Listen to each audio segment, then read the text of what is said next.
Hola, ¿cómo están? Bienvenidos a un nuevo noticiero del Poder Judicial, un espacio dedicado a revisar las principales informaciones ligadas a la justicia chilena. Les queremos dar a conocer los titulares de esta edición.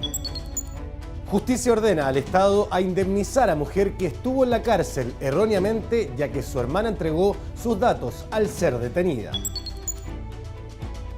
Corte Suprema chilena firma convenio con Justicia hondureña para fortalecer funcionamiento de ambos sistemas de justicia. Alcalde de Bulnes será formalizado por infracción a la ley de propiedad intelectual. Fue detenida por los delitos que cometió su hermana. Esta es la historia de una mujer que será indemnizada por el Estado debido al error que cometió en la identificación de una mujer acusada de receptación. ¿Cómo el sistema minimiza los riesgos de identificar equivocadamente a un delincuente? Felicinda Palma estuvo presa por un delito que no cometió.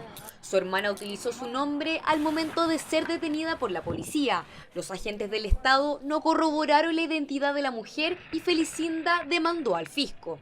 La justicia determinó indemnizarla por más de 40 millones de pesos por daño moral. Puede ocurrir efectivamente que personas sean erróneamente detenidas por causa de una suplantación de identidad. La suplantación de identidad consiste en que una persona que comete un delito y es detenido en esas circunstancias da el nombre de otra persona para efectos de su identificación. El error injustificado se haría en aquellos casos en que en alguno de los eslabones de esta cadena, ya sea en la policía, el filtro que hace posteriormente la fiscalía o posteriormente cuando la persona ya llega a disposición del tribunal, no se logró o no se tomaron los recuerdos necesarios para asegurar que esa persona sea quien dice que es. Según datos de la Defensoría Penal Pública, hay diversas causas de error a la hora de detener a una persona.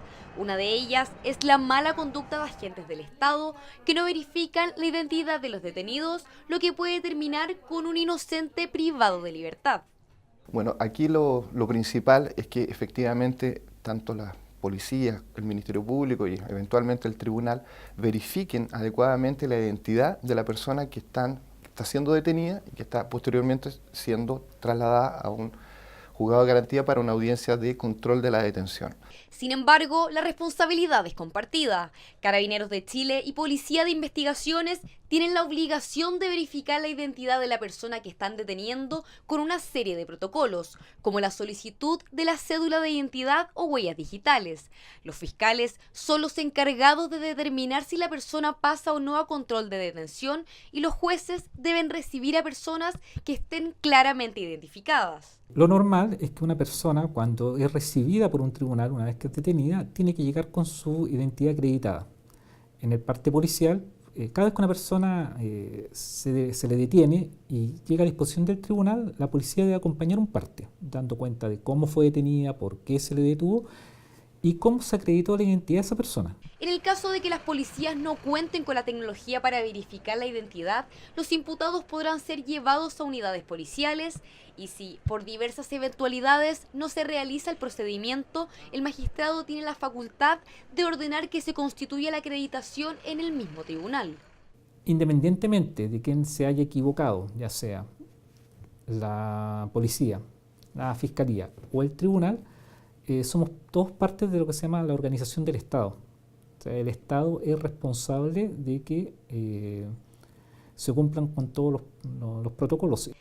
Sin embargo, los casos en que el Estado indemniza a personas detenidas erróneamente son escasos para los expertos.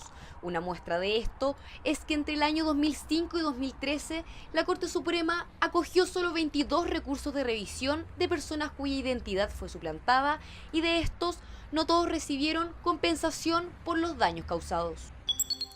Derecho a la libre expresión e información versus el derecho a la honra. No existe jerarquía entre ambos, por lo que es labor de los tribunales ponderar en caso de controversia. Así lo hizo la Corte Suprema al acoger un recurso de protección presentado por funcionarios de la Municipalidad de Calera de Tango contra Chilevisión por un reportaje que denunciaba corrupción en la dirección de tránsito de la comuna.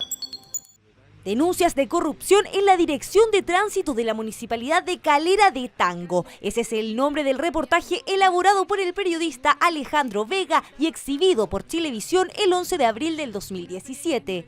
En él se recogen acusaciones de ventas ilegales de licencias de conducir a personas inhabilitadas, equivalentes a 1.000 millones de pesos. El alcalde Erasmo Valenzuela, junto a 3 funcionarios de la municipalidad, puso un recurso de protección contra el canal. Consideran que el material emitido tenía intención de desprestigiarlos, lesionar su honra y buen nombre. Y ese buen nombre y esa honra, ¿no es cierto?, tienen 2 afluentes. Una, mis propios actos. Si yo me transformo en un delincuente, en una persona corrupta, yo mismo sacrifico mi buen nombre y mi honra.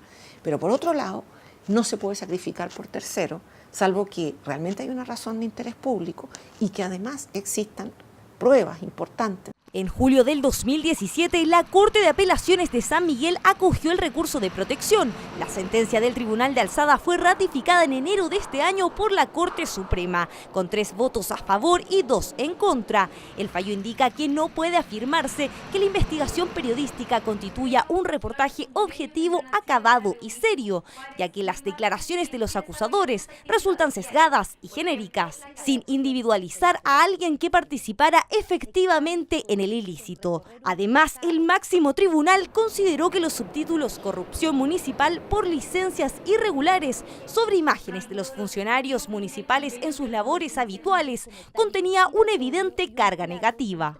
Si yo estoy haciendo periodismo de denuncia, yo efectivamente puedo exponer a las personas que son culpables de delitos, de corrupción, de infracciones, pero lo que no puedo hacer es exponer a los que no son culpables para tratar de dar con los culpables o hacer imputaciones generales, porque ahí lo que estoy haciendo no es sirviendo al interés de la libertad de expresión, sino que más bien vulnerando los derechos de los que son aludidos injustamente. Nosotros tenemos que poner primero la libertad, la información, la libertad de expresión, el derecho a las personas de saber de lo que acontece, pero eso tiene que ser sobre la base de información fidedigna, de datos seguros, de la prolijidad en los antecedentes que se reúnen para recién difundir algo que pueda dañar a una persona. Para restablecer el Estado de Derecho, el máximo tribunal ordenó no volver a emitir el reportaje, además de retirarlo de las plataformas online. Toda intervención que de alguna manera coarte la libertad de expresión es una situación de alerta. Y nos preocupa también la situación de un medio de comunicación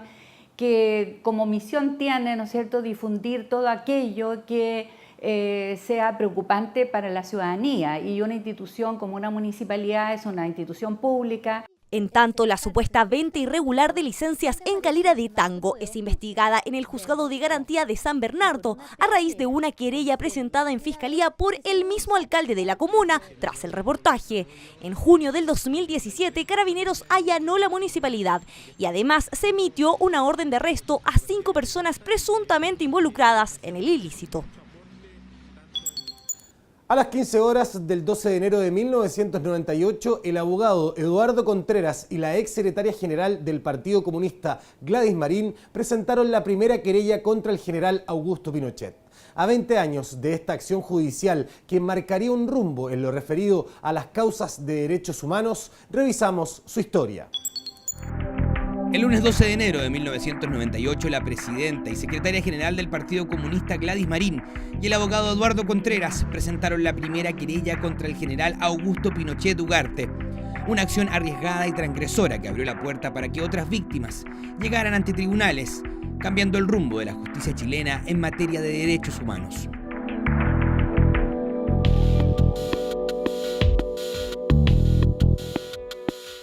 Desde la distancia del exilio nos preocupaba que la negociación que había llevado a cabo un sector político chileno con la dictadura, entre otras desgracias, acarreaba la de la impunidad del dictador. Éramos absolutamente escépticos respecto de su resultado.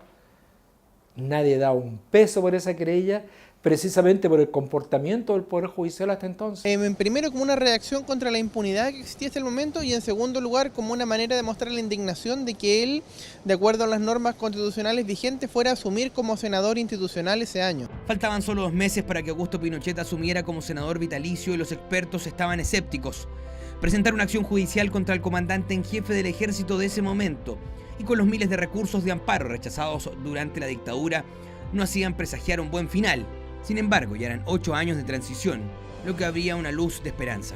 Se abren las puertas de la Corte Suprema a jueces externos, es decir, llega un aire nuevo al interior de la Corte Suprema que trae nuevos criterios, nueva manera de entender la aplicación de la justicia y del derecho. Comienza una nueva etapa histórica en que la justicia es distinta, en que hay jueces distintos, en que los resultados son diferentes y que ha permitido avanzar hasta el día de hoy. La acción fue simbólica pero significativa. Por primera vez existió la posibilidad de llevar ante la justicia al general Augusto Pinochet. A casi 9 meses de la acción presentada por Gladys Marín, el exdictador fue detenido en Londres en octubre de 1998 por orden del juez Baltasar Garzón, que investigaba la muerte de ciudadanos españoles durante la dictadura chilena. Esto se basa en el trabajo de mucha gente que durante los años más oscuros, los 70, los 80, presentó querellas, presentó denuncias, fue a ver a prisioneros políticos. Entonces en realidad es el trabajo de abogados, abogadas, activistas, luchadores sociales. En realidad es una querella que se construye sobre toda la prueba que fue documentada por periodistas, la Vicaría de la Solidaridad y otras muchas instituciones.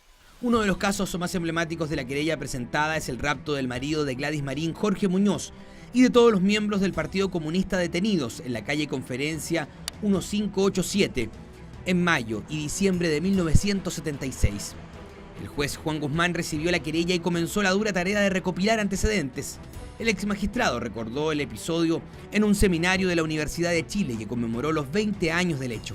Al estudiar los hechos, pude establecer que las personas secuestradas fueron cruelmente torturadas en recintos de reclusión de la DINA y que finalmente no se supo más de ellas, se convirtieron en desaparecidos. En esa época, para poder iniciar una querella había que pagar una fianza de calumnia que era cercana al $1.000.000, no teníamos ese dinero y por lo tanto el que Gladys estuviera significaba además que ella podía pedir exención de fianza, pero su rol fue eminentemente político, ella estuvo al frente de la querella.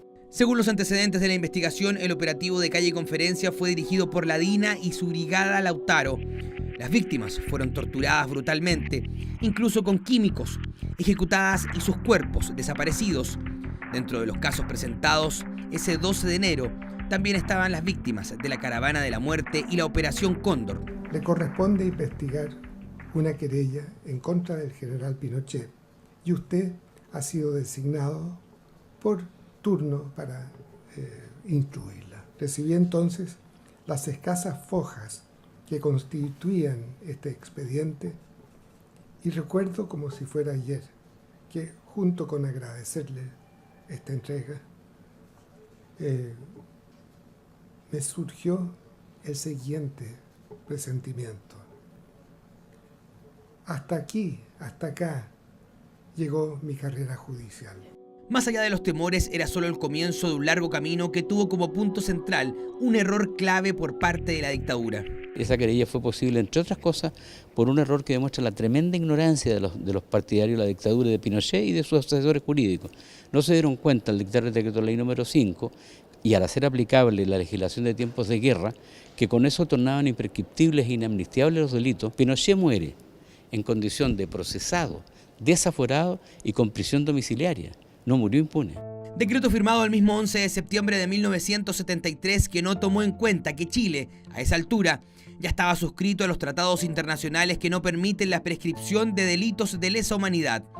Más de 2.000 causas de derechos humanos han sido acogidas con posterioridad a ese 12 de enero de 1998. Muchas de ellas mantienen aquel simbólico rol 2182-98, que hace 20 años marcó el camino de la búsqueda de justicia.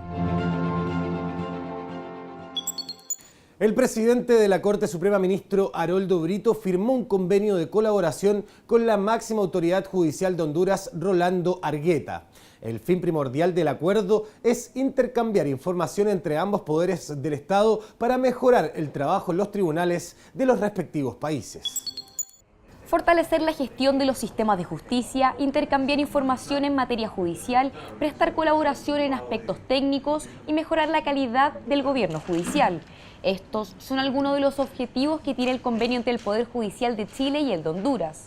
El acuerdo, que dura 2 años, fue firmado por los presidentes de la Corte Suprema de ambos países. Nosotros queremos fortalecer el Poder Judicial hondureño. Tenemos grandes retos allá. Uno de ellos es la digitalización de los expedientes. Sabemos que Chile ha avanzado muchísimo en ese aspecto.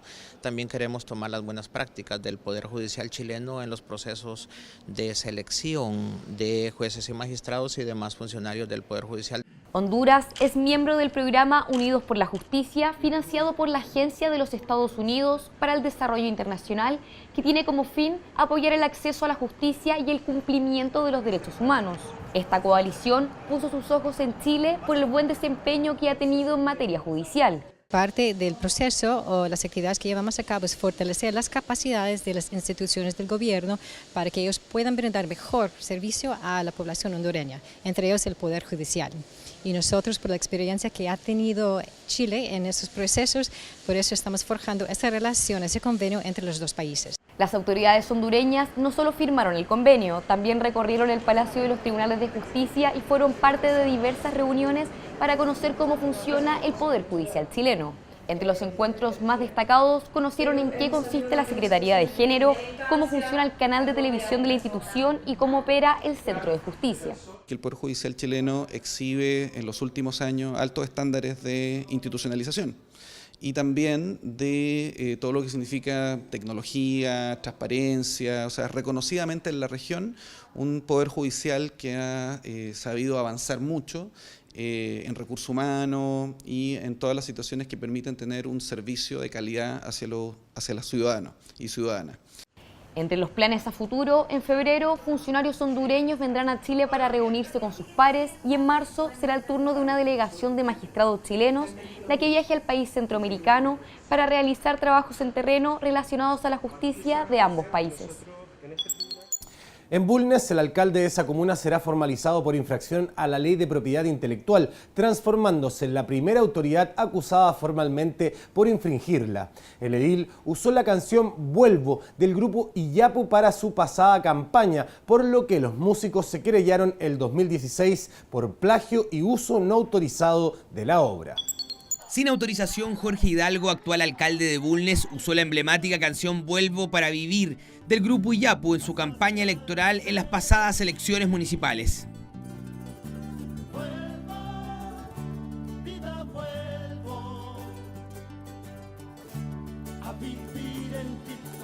Estamos hablando de un derecho de autor porque una canción pertenece al autor, por lo tanto estamos hablando de un derecho de autor. Y en este caso específico lo que ocurrió es que un tercero vulneró la propiedad del titular de esta obra, de esta canción. Y cuando hay una vulneración se constituye un delito. Por lo tanto es posible presentar una acción judicial contra la persona que está usando esta canción. Es justamente eso lo que hizo Andrés Márquez, ex integrante de Iyapu y compositor de la afamada canción, que marcó un hito del retorno de miles de exiliados después de la dictadura. Acción judicial que presentó hace un año y que obliga al alcalde de Bulnes, Jorge Hidalgo, a responder ante la justicia el próximo 6 de febrero en el Juzgado de Letras y Garantía de Bulnes. La SCD hizo un peritaje de la canción y ahí se encontraron varios delitos, entre ellos un plagio, puesto que hay el uso de la música y le cambian la letra, hay un uso indebido por algo que no se autorizó, nunca a mí se me solicitó una autorización para utilizar el tema, menos aún para cambiarle la letra. Los posibles delitos van desde utilización de un tema musical registrado sin consentimiento de su autor, difusión pública de la canción modificada, hasta plagio. El jingle del actual alcalde fue difundido en las radios de la zona y en plataformas como YouTube, donde ahora no se encuentra publicada. Creo que la justicia tiene que establecer bien cuáles son los límites en el uso y mal uso de una obra que es de propiedad privada. Hay una propiedad intelectual que es un derecho en Chile y yo creo que eso tiene que quedar claro. Por ahora el alcalde asegura que tiene buenas relaciones con la banda, a la que Márquez ya no pertenece y que nunca pensó que se llegaría a estas instancias. Podría presentar un precedente respecto a las campañas políticas. Cuando una persona que está postulando un cargo político usa canciones que son de un tercero. Yo creo que ahora van a estar más atentos a pedir los permisos correspondientes para poder ocupar estas canciones.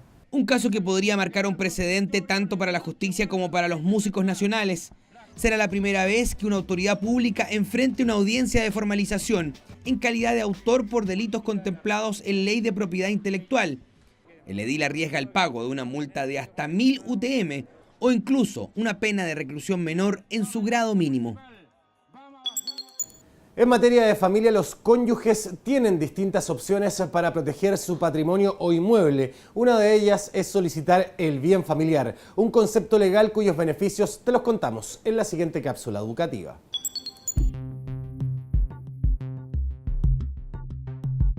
Los bienes familiares son inmuebles o muebles de uno o de ambos cónyuges que son esenciales para que un grupo familiar pueda subsistir y desarrollar sus actividades diarias, por ejemplo, la casa donde viven. Para heredar un bien familiar se requiere una declaración judicial, la que es tramitada ante un tribunal de familia. Las corporaciones de asistencia judicial también pueden asumir la representación jurídica. Que se declare un lugar un bien familiar impide que el sitio pueda ser vendido, arrendado o dado en hipoteca sin la autorización de los dueños. El presidente de la Corte Suprema, Haroldo Brito, se reunió con diversas autoridades del país en el contexto de su bienvenida al cargo, entre ellas el presidente del Senado, Andrés Saldívar. Esta y otras actividades del presidente del máximo tribunal te las contamos en la agenda. El presidente del Senado, Andrés Saldívar, dio la bienvenida en su cargo al actual presidente de la Corte Suprema, ministro Haroldo Brito. Estuvimos viendo así un poco, comentando, ¿no es cierto?, el asunto, los temas que había, sobre todo en materia de la reforma procesal penal, el otro tema, ¿no es cierto?, un nuevo código penal, que él también lo menciona en su discurso, yo le planteé la necesidad que son dos cosas que tenemos que trabajar bien en conjunto, tanto el Poder Ejecutivo, el Poder Legislativo y el Poder Judicial. La presencia permanente de la Corte Suprema en la Comisión de Constitución, Legislación, Justicia y Reglamento del Senado también fue uno de los temas que pudieron abordar ambas autoridades en la reunión. El presidente de la Corte Suprema, Haroldo Brito, recibió al director de la Asociación Nacional de Magistrados, Alejandro Vega. En la reunión, el representante del gremio le manifestó su buena disposición para trabajar en conjunto durante su mandato. Además, aseguró que se trata de un hito, ya que por primera vez un ministro que fue presidente de la asociación llega a ser presidente del máximo tribunal. Le manifestamos, nosotros recién acabamos de tener una reunión de directorio, la plena coincidencia con sus intereses, digamos, tanto de carácter legislativo como de trabajo, de gestión y de administración a nivel, digamos, de Poder Judicial. El ministro Vera señaló un especial interés del gremio en la carrera funcionaria, régimen de gestión, evaluación y responsabilidad de los jueces como temas a incorporar en la agenda. La máxima autoridad del Poder Judicial recibió en el Salón de la Presidencia al comandante en jefe del Ejército, Humberto Oviedo, al comandante en jefe de la Armada, Julio Leiva, y al director de la PDI, Héctor Espinosa, en diferentes reuniones para saludos protocolares. En mi representación del Ejército vinimos a dar un saludo, los deseos de éxito a una autoridad importante de los poderes del Estado y que también nosotros como Ejército, siendo una institución del Estado, entregarle nuestro apoyo y también nuestra cooperación en todas las tareas que él le toca dirigir a partir de este momento. Y a presentarle los saludos de la Armada de Chile para desearle que tenga mucho éxito y una fructífera gestión en los 2 años que tiene por delante. Nosotros los marinos decimos por la proa, y que los vientos y los mares sean favorables para esta navegación, para conducir a la Corte Suprema, que es un poder determinante en nuestra nación. Yo tengo una cercanía con el ministro Haroldo Brito, le tengo mucho afecto, yo diría que es una gran persona, una profunda calidad humana, y creo que eso lo va a plasmar en su cargo y va a ser una persona cercana a la comunidad y también a la gente que necesita conocer lo que hace la Corte Suprema. Con el mismo objetivo, transmitir buenos deseos para los 2 años en los que el ministro Haroldo Brito desempeñará su cargo y plantear puntos de trabajo en común. El defensor nacional Andrés Manque y el presidente de la Asociación de Conservadores de Bienes Raíces, Luis Maldonado, se reunieron con el presidente de la Corte Suprema. Como Defensoría solo intervenimos en el sistema de justicia penal, así que en ese ámbito la posibilidad de tratar de completar el ciclo del sistema de justicia en su etapa de modernización, que es precisamente la etapa de ejecución, que no la tenemos al estándar de un Estado moderno y democrático de derecho, es algo que pudiésemos trabajar en conjunto y ojalá con todas las instituciones del sistema. Venimos a saludar al presidente, a desearle éxito en su gestión y a decirle lo que estamos haciendo como conservadores, como directiva conservadores. Y bueno, ahí le explicamos que una de las cosas que estamos haciendo es una plataforma digital que se llama Conservadores Digitales a nivel nacional, que vamos a hacer el lanzamiento en marzo. En marzo lo venimos a invitar también. La presidenta de la República, Michelle Bachelet, inauguró la 7ª edición del Congreso Futuro. La ceremonia contó con la presencia del presidente de la Corte Suprema, ministro Haroldo Brito, además de las más altas autoridades de los diversos poderes del Estado y del mundo de la ciencia. Se trata de una propuesta que por un lado es abierta y permite que cualquiera acceda a expositores líderes en sus campos para que compartan su conocimiento y su pasión con la ciudadanía. Y por otro lado, porque lo que aquí se hace es dejar instaladas en la plaza pública preguntas esenciales y pistas de exploración para anticipar nuestro futuro e imaginar soluciones a sus desafíos.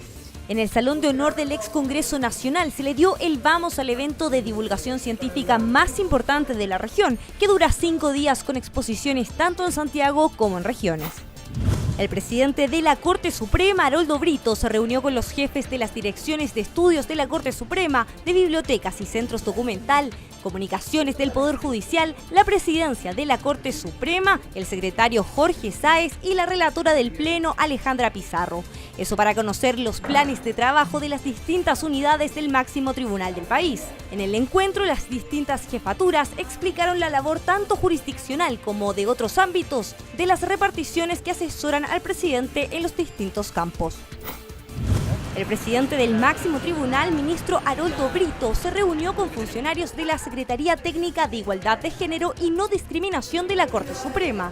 La ministra Andrea Muñoz, encargada de los asuntos de género, presentó lo que ha sido la incorporación de esta perspectiva desde el año 2014, cuando fue designada, pasando por la creación de la Secretaría el 2016 y su implementación el 2017. Además, dio cuenta de las actividades realizadas y planteó futuros proyectos. Fue una reunión muy agradable, el presidente estuvo muy abierto y reconoció el trabajo que se ha hecho en materia de perspectiva de género, liderado por la ministra Andrea Muñoz, y de alguna manera nos dio mucha seguridad respecto a futuros avances en este tema, así que muy conformes con la reunión. En la reunión participaron además el ministro Lamberto Cisterna, la ministra Gloria Ana Chevesic y la ministra Rosa María Maggi, quienes han estado continuamente vinculados a temas relativos a los derechos humanos. Hasta acá la revisión de noticias de esta edición del noticiero del canal del Poder Judicial. Nosotros nos despedimos dejando a los invitados, como siempre, a que visiten las diversas plataformas digitales del Poder Judicial, que además nuestro sitio web www.poderjudicialtv.cl. Que estén muy bien.